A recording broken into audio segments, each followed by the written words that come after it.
प्रणाम। हमारा चैनल में आप लोग के स्वागत बा। देखें जाए पीछे गाड़ी गीत लेके आयल बन जा। सुनम जा अच्छा लगी तो लाइक सब्सक्राइब शेयर जरूर करब जा। कमेंट में लिख के बताई जा।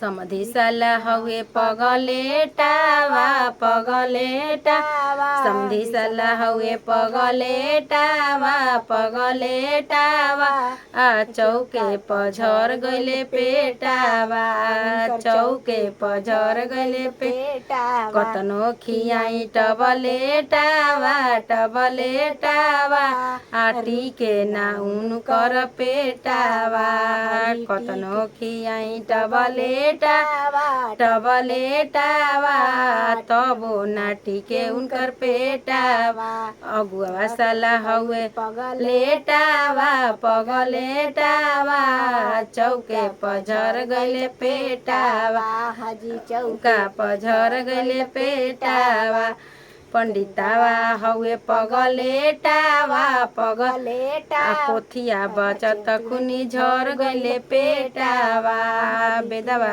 बचत खुनी झर गइले पेटावा कतनो खियाई टबलेटावा टबलेटावा आ तबो नाटी के उनकर पेटावा कतनो खियाई टबलेटावा टबलेटावा तबो नाटी के उनकर पेटावा बरतिया साला हवे पगलेटावा पगलेटावा आ ओई पंडलवे में झर गइले पेटा समियनवे में झर गइले पेटा कतनो खियाई टबलेटावा टबलेटावा आ तबो ना रुके उनकर पेटावा कतनो खियाई टबलेटावा टबलेटावा तबो ना रुके उनकर पेट।